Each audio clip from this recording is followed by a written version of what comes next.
Mesdames, Messieurs, bonjour. Ici Michel Lacroix qui vous souhaite la bienvenue à l'émission au 19e. Cette semaine, j'ai le plaisir de rencontrer un gars qui a 115 victoires sur les circuits professionnels, 11 titres majeurs, 5 fois gagnant de la Coupe Charles Schwab, le vétéran Bernard Langer. Jean-Sébastien, de ton côté, on s'attarde davantage au bal cette semaine. Oui, j'ai fait le tour des différents manufacturiers pour ce qui se fait de mieux et de nouveau en 2020 pour faire le bon choix. Et à la leçon, Russell Miller nous parle, et je vais être très attentif, je vous le promets, de la puissance chez les joueurs seniors. Tout ça et plus encore cette semaine à l'émission au 19e. Au 19e, une présentation de RBC au service de votre réussite, en collaboration avec Mulligan Centre du Golf. Pour un nouvel élan, et au 19e.ca, la référence web du golf au Québec.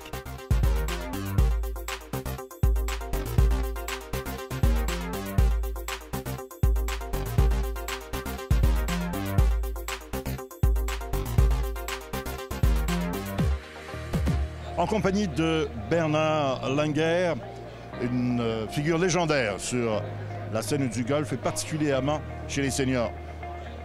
Bernard Langer, 115 professional wins, 11 major championships, 5 titles of Charles Schwab. What's left for you in 2020? Hopefully more of those. I enjoy winning. I love the game of golf and competing, and it's an exciting sport. It's wonderful to be able to play, even at my age, at a very high level. And, the Champions Tour is a wonderful place to be. Lots of great champions, legends of the game, very good players still. And, hope to win a few more tournaments. Now with my new shoes, Well, that's it. I have no doubt I'm going to win a few more. Have you set any goals? How many wins? What's your calendar for 2020? It's a full calendar. I'm going to play probably about 25 tournaments, and the goals are to improve. And if I can improve, I should win some tournaments. So obviously major championships are the priority, but any other win is also a great achievement. So Tell me, have you changed your approach to the game in recent years, or it's just about the same as it was, let's say, 10 years ago? it's very similar to 10 years ago.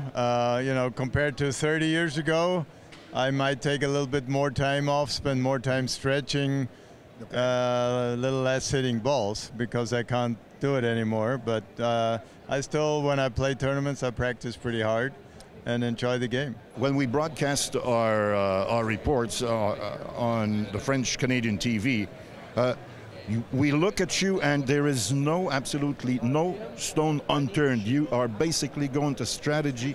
It looks like you know the course, you know every little detail. Things haven't changed at all that way.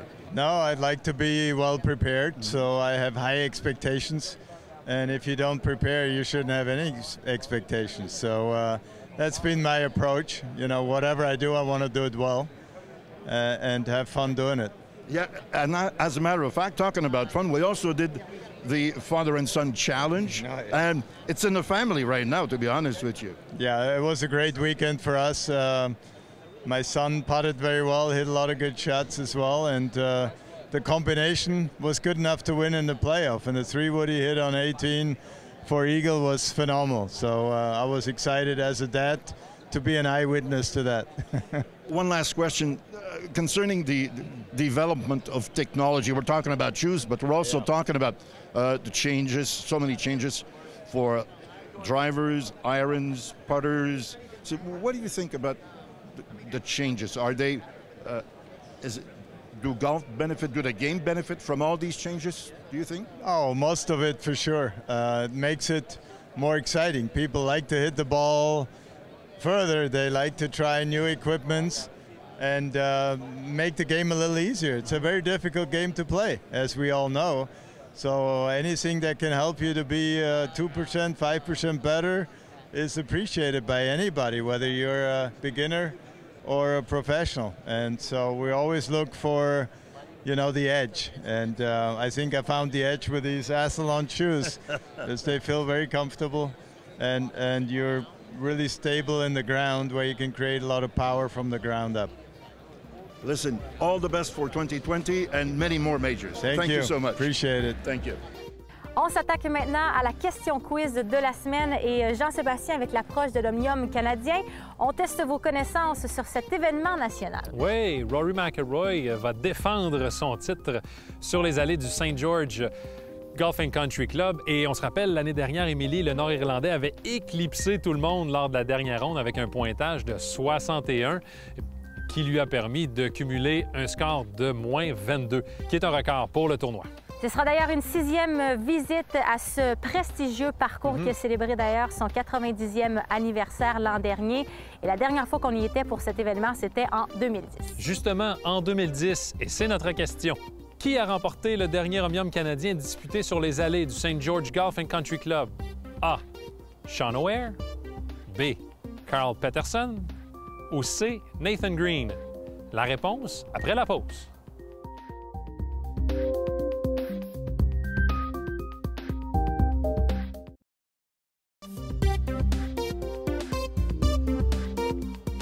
Avant la pause, la question était: qui a remporté le dernier Omnium canadien disputé sur les allées du St. George Golf and Country Club?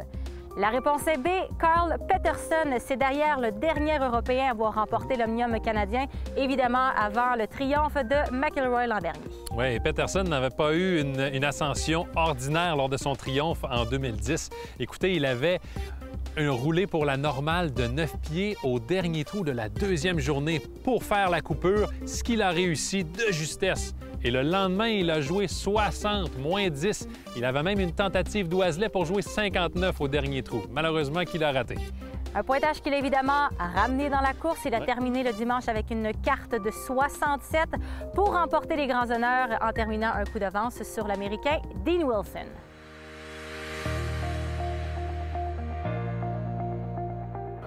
So what's new in 2020 is our new PIX product will be available in our TP5 as well as our TP5X construction, which is exactly the same as the models you'll see played by any of the tour players that's been in the market for the last year. The biggest differences between TP5 and 5X, first is with feel. The TP5 is going to be a softer feeling product with a little bit more spin around the green and with your iron shots. TP5X is going to have a little bit more of a solid feel that's really designed to be straight and go as far as possible. Our new Tour Response product is a 3-piece construction with an HFMQ mantle layer that was inspired by our TP5 and 5X products. That 3-layer construction is what separates us from a lot of the 2-piece low compression products. The 2-piece low compression golf ball, like some of the competitive products out there, there's nothing there to build up speed. You think about a golf ball that's soft like a marshmallow or a deflated basketball, it's going to drop and it's not going to bounce back up. You need something to create that speed and resistance. That's what that 3rd layer is. That's what that mantle material is. So being able to create that Tour Response product with 100% cast urethane cover and a 3-piece construction to maximize distance is really what makes this such a special product that the golfer's not going to give up anything, even at a slightly lower price point. We have a new Chrome Soft and Chrome Soft X golf ball we're launching. It's our premium golf ball offering. It's offered in multiple flavors of Triple Track and TrueViz. And really the main benefit of Chrome Soft and Chrome Soft X, what's different about them this year, we've touched every layer of the golf balls, both golf balls, and we've improved upon every layer. So we did that a couple different ways. The first is this dual soft fast core. So you can see we made the inner core larger, which makes the outer core a little bit thinner. Still has graphene in the outer core, which helps with the durability and the responsiveness of the ball. But the larger inner core allows us to hit the ball, when a golfer hits it, higher launch angle and lower spin. So both those things promote more distance. It also allows us to make the ball faster, and we used a proprietary mantle layer to help with ball speed on this ball. So golfers are going to see it's faster, it's longer than the prior year model. It's still going to have the similar feel, same ball compression. The cover material is still extremely soft, but we're able to make the cover a little bit thinner. So by making the cover thinner, it allows us to increase the ball speed without generating more spin off the tee. Now Chrome Soft X, on the other hand, that had a much bigger change for us this year.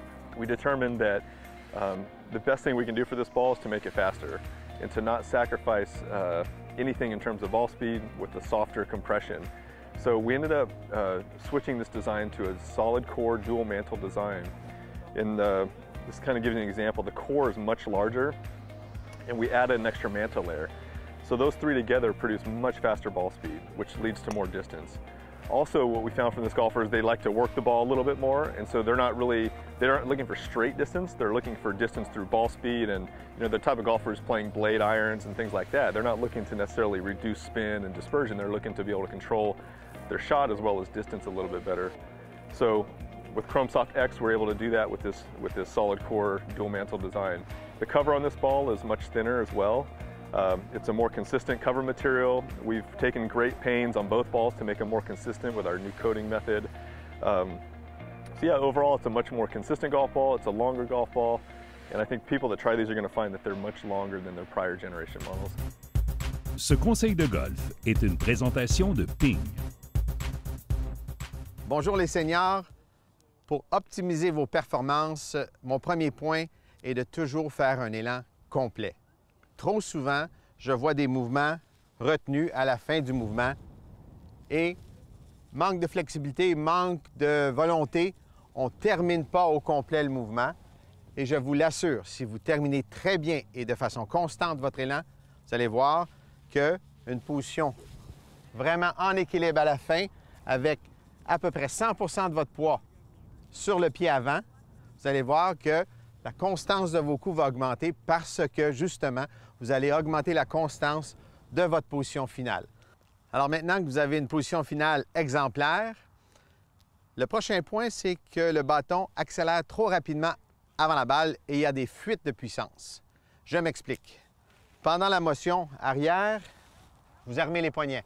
Mais malheureusement, en descendant, vous les désarmez beaucoup trop vite. Voilà la fuite de puissance qui fait que le bâton accélère rapidement ici avant l'impact et n'accélère plus là où c'est très important à l'impact. J'utilise le drapeau, assez évident comme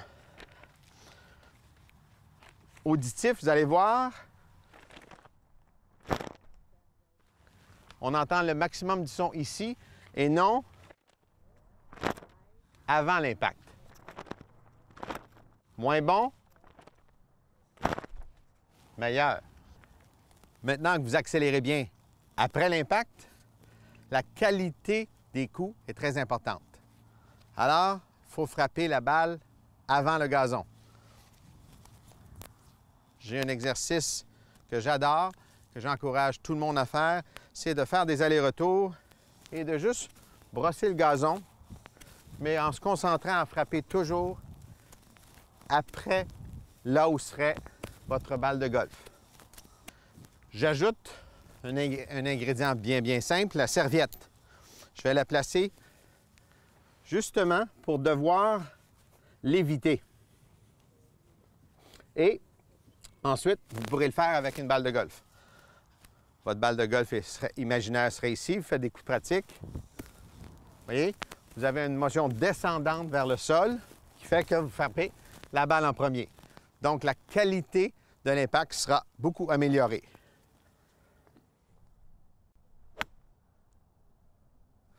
Mon quatrième point est de dissocier votre haut du corps du bas du corps pour que votre rotation d'épaule agisse indépendamment de celle de la rotation des hanches. Alors, j'ai des exercices bien simples.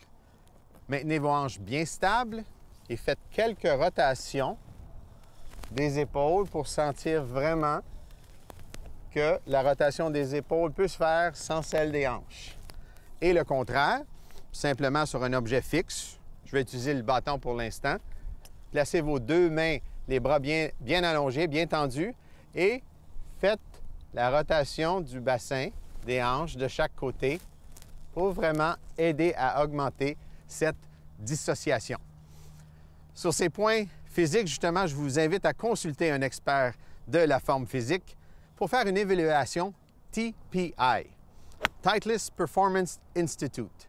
Plusieurs maintenant sont certifiés pour vous aider à vous offrir un menu complet qui va vraiment aller à vous offrir un menu sur vos restrictions physiques personnelles. Bonne pratique et bon entraînement!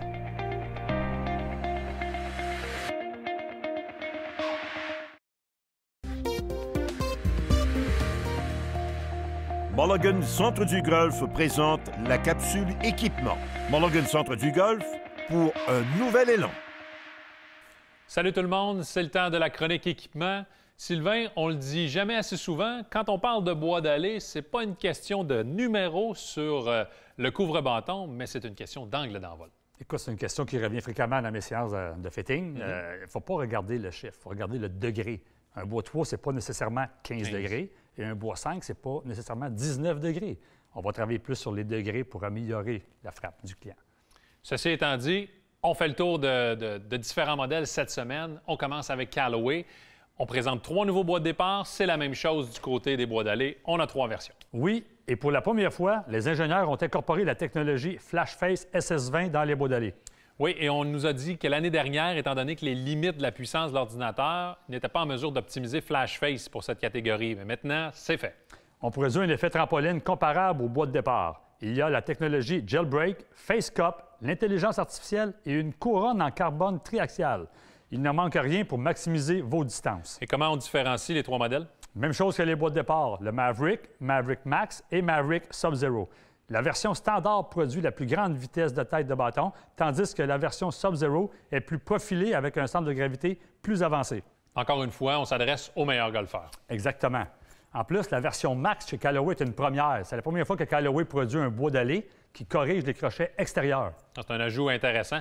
Maintenant, du côté de Cobra, les bois de départ, on avait 2 versions, mais là, pour les bois d'allée, on en a 3. Bien, on a le modèle SZ, le SZ Tour et le SZ Big Tour. Le modèle le plus permissif est évidemment la version standard.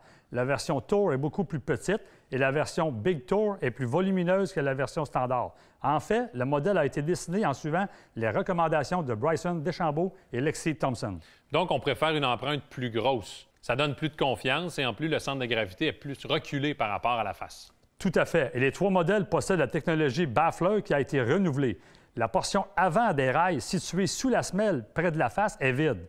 Résultat, on obtient un sweet spot 70 % plus volumineux qu'avant. Autre mention intéressante au niveau de la couronne, elle est maintenant en carbone, donc on a sauvé 10 grammes pour le repositionner en périphérie pour augmenter la stabilité. Maintenant, du côté de TaylorMade avec la série Sim, on a 3 modèles et on a ramené une ancienne technologie. Oui, c'est le retour de la semelle V-Steel qui permet de faciliter le glissement de la tête du bâton sur le sol.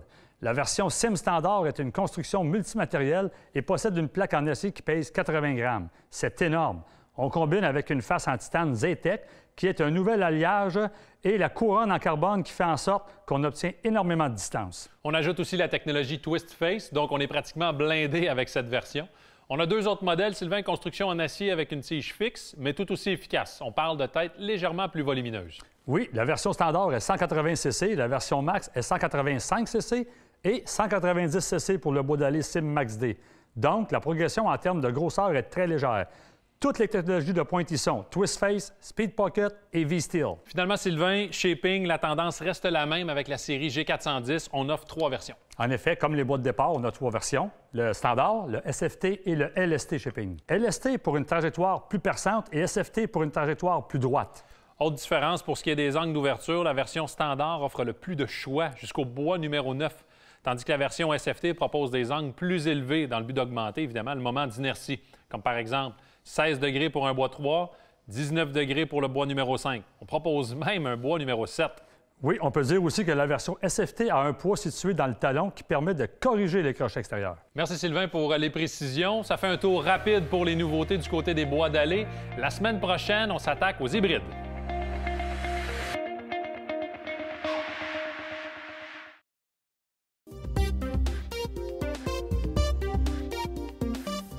Cette semaine, l'équipe d'au 19e vous amène du côté des Laurentides, plus précisément au club de golf de la vallée du Saint-Adèle, où nous attend le directeur général, Daniel Corbeil.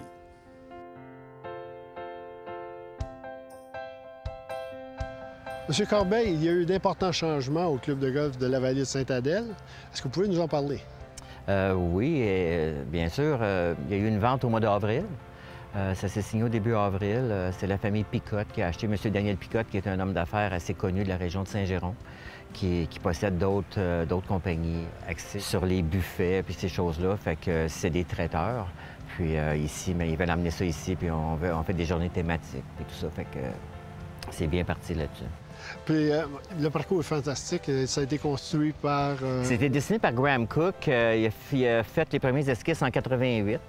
À ce moment-là, c'était la famille Laniel qui était les propriétaires ici. Ils ont fait bâtir ça, puis ça l'a ouvert en 93 pour le jeu. Quel genre d'investissement les nouveaux propriétaires comptent faire ici?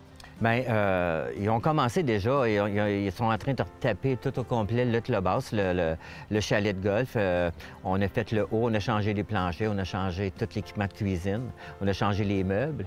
Puis là, l'hiver dernier, on s'est attaqué au sous-sol, à refaire les vestiaires, les salles de bain, puis tout ça. Fait que c'est de la bel investissement, c'est le fun à voir. Monsieur Corbeil, il n'y a pas que du golf ici. Il y a plusieurs activités qui peuvent être organisées à l'extérieur du golf. Oui, effectivement. Les propriétaires ici ont aussi la maison Courtemanche. C'est une maison qui est très connue à Saint-Jérôme, qui, eux, organisent différents congrès, des noces, tout ce qui est événement, eux font ça. Là-bas à Saint-Jérôme et aussi ici maintenant à Sainte-Adèle. Fait que ça va nous tenir occupés pendant 12 mois par année. Fait que c'est ce qu'on veut. Un joueur de golf qui arrive ici pour la toute première fois, à quoi doit-il s'attendre comme caractéristique de terrain? Ici, c'est pas une place qui est axée sur la puissance, c'est plus une place qui est axée sur la précision. Nos par 4 ont une moyenne d'à peu près 310 verges. On a 2 rivières naturelles. On a la rivière du Nord, on a la rivière au Mulet qui passe ici.